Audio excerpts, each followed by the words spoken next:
All right, here we are. Another evening. I keep saying you and I are going to meet in the mornings, but it just doesn't happen. But hey, maybe this is supposed to be an evening thing. I even set aside some time at the office today and said, I'm going to talk about day 4 while I was there and didn't get around to it. So just got back from the gym, sat down, had some time to read this morning to put some thoughts in, and then I put some more thoughts in coming home from the gym. So you get some bonus thoughts during this evening session. All right, day 4 of our 40-day prayer challenge. As I'm working through Draw the Circle, as I'm updating this, I want to share one of the specific prayers with you today that I put on my list. But this chapter here opens up with a story about a family whose son fell out of a window and had significant brain damage, and he was lucky to be alive,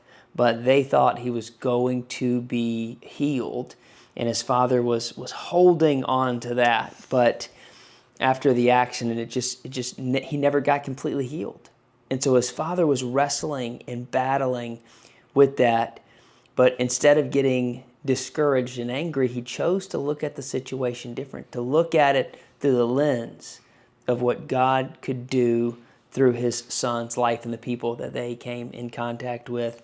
And Mark Batterson says this at the beginning of day 4. He says, sometimes the purpose of prayer is to get us out of circumstances, but more often than not, the purpose is to get us through them. It's to get us through them. When I think about prayer, I often think sometimes it isn't our first response, it's our last resort. When life is going good, we're just kind of going through the motions. Everything's okay. Maybe you don't even need to pray. And all of a sudden, boom, things strike. Things pop out of nowhere. Things get complicated quickly. And what do? That's when we run to prayer. That's when we go, I can't do this by myself. It becomes our last resort, not always our first response. But prayer can, like we discussed the last couple of days, can change the way we view things. So consistent prayer can change the way we view things. And it's not just to get us out of the circumstance, but that consistent prayer can get us through the circumstance. The reason I share that with you like that is because as I read this, it made me think of what John Maxwell says. How you view things is how you do things. And so prayer, if that's a normal rhythm for you, then when these circumstances hit, it's not going to be like, how can I get out of this? It's, God, how do I get through this? So as I was reading that, all these thoughts started coming to me at once. He goes on to say, sometimes we need get me out prayers, but sometimes we need get me through prayers. And we need the discernment to know when to pray what. Most of our prayers have their chief objective of our own personal comfort rather than God's glory. One of the thoughts I wrote here in the margin is something I've been working on right now, and it's kind of a talk around the idea that the change is in the challenge. Who you need to become is wrapped up inside of the challenge. How you need to grow is wrapped up inside of the challenge. I think about for me in the global pandemic in 2020. I owned a restaurant at that time, and before the pandemic, I was only going to the restaurant on Tuesdays and Fridays. Tuesdays to meet with my management team, and Fridays because it was game time. It was a time to be there, see what was going on, making sure it was running the way I wanted to run. Because here's the thing, the restaurant was 2 hours away from my house.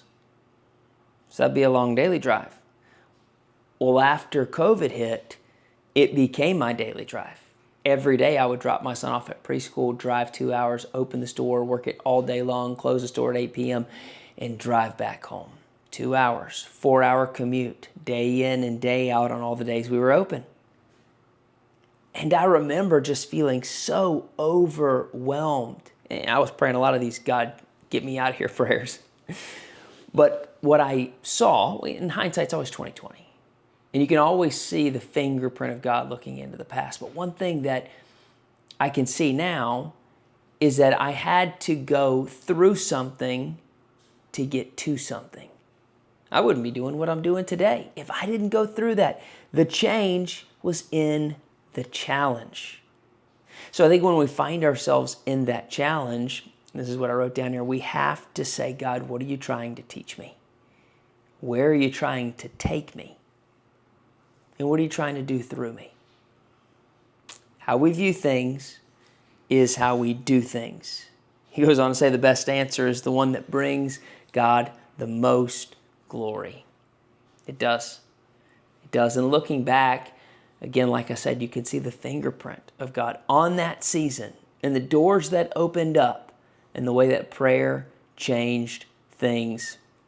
He finishes the chapter by saying, the primary purpose of prayer is not to change the circumstances. The primary purpose of prayer is to change us. It's what God is doing in us and through us. That's where the real change is going to happen. Now, I mentioned I would share with you something that's on my prayer list, which is ever growing.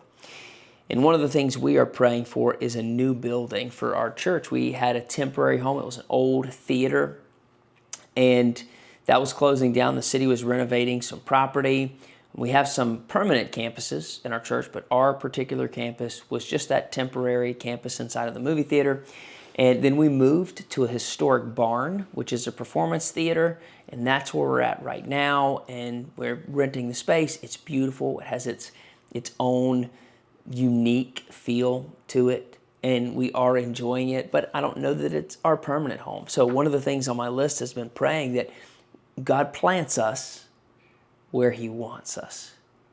And so if you would love to help me pray along with that, the church that I attend is called Crosswalk. You could just put that on your prayer list for me. And if you've got something I can pray for you about, just put it down in the comments. I would love to pray for you on this 40-day journey. That completes our day 4. I'll see you tomorrow for day 5.